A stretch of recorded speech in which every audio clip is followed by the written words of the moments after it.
life is all about. You have to go through the struggles for you to get strong and be able to do things even much better than you did them before. Were you remunerated fairly at least? Yes, I was. I think I was. I was remunerated, and it was not a remuneration to enrich me. Let me say so, because there were a lot of debts. Yes, there were a lot of debts. We have to pay this, we have to pay that, we have to pay that, we have to pay that.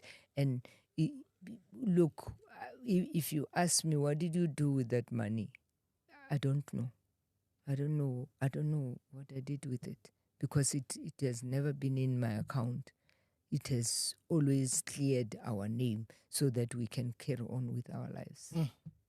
Business, nah? Yeah, that's what business is all about. You know, it's you go through those challenges. If you pass them, then you are a testimony. You can be able to tell people this is how you do it. That's why I can be able to motivate young people, because I understand the journey that I've traveled myself. Your other businesses, I know you're in the air conditioning business. Maybe before the air conditioning business, are there any other businesses that you've had to venture into before? Yeah, yes, I did. Because when I can tell you I hustle, I'm sure you've started a lot of other businesses before.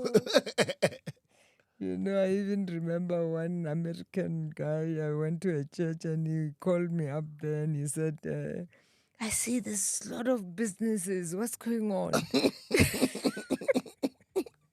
And I said, well, you know, in life, you have to try where you try. And yes, I've been in the school furniture business, manufacturing of school furniture. Nice. Yes, I've been in the fuel industry. Okay. Is where I Nice. deliver to garages and what have you. Is yeah, a lot of other businesses. And it's a good thing, because I say to people are different.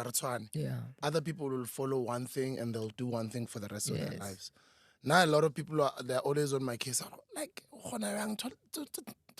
so I'm like, but now I grew up under a mother like that. Yeah. Ning ning o rekisa diaparo, ning ning o na le hair salon, ning ning o na le van, o recruita di-chomtsa, it's a locationing, ba na le cleaning tender, ko kae kae. Like, I grew up under a person, pandang, a businesswoman, right?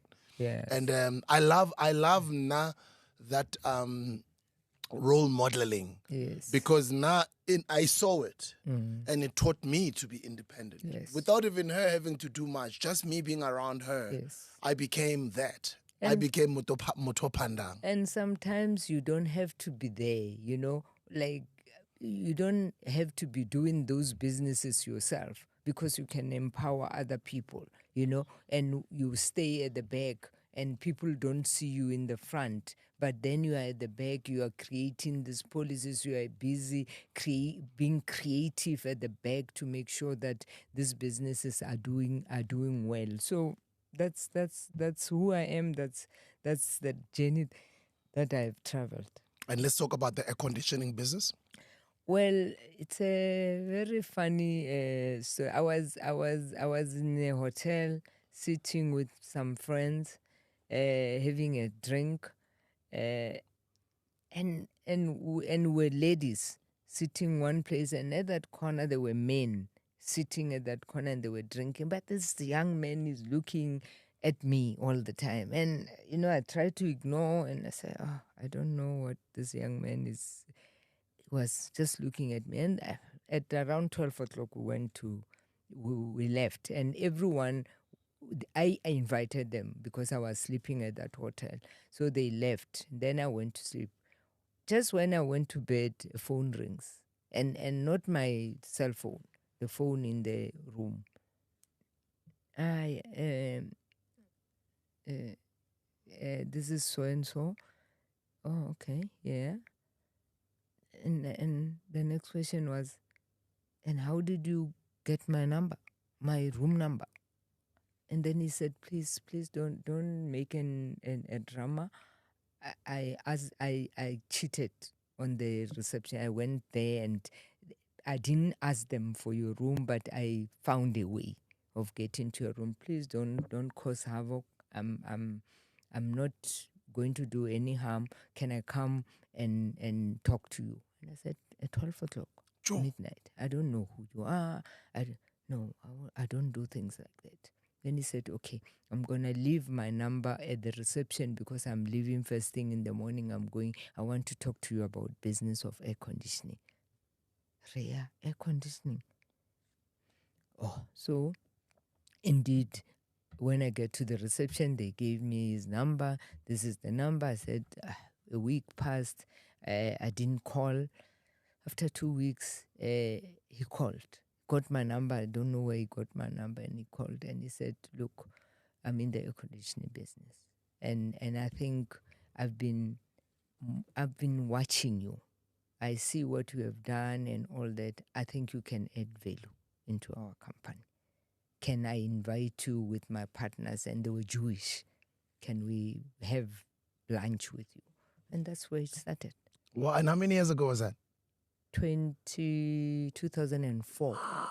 Yeah. So you've been doing this all along? Yeah, okay. All along, yes. Then we created the training academy. We worked with government, worked with the Department of DID in Gauteng, DID in economic development in KZN, in Mpumalanga, Public Works, the defense. I did training for them. I did training for the Premier of the Northern Cape. So those are the provinces that I really worked hand in hand with them and trained over 5,000 people. And you are the biggest black female-owned importer of air conditioners in the country, right? The only black. Oh, you're the only woman black importer of air conditioning in the country. Okay. Yes.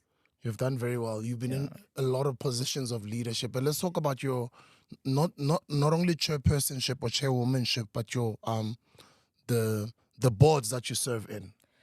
Well, I served in a lot of boards. I've served in I've been a chairperson of women's football. I've been a chairperson of the first division in the board of governors of PSL before I became a board member, because my team was in the Premier League. I've served as a deputy chairperson of the Transformation Committee of Sports in the country, appointed by Fiki Lembalula when he was the Minister of Sports. Then became the chairperson during Nati's ministry when he was the Minister of Sports. Served for 10 years in that portfolio transformation of sports in the country.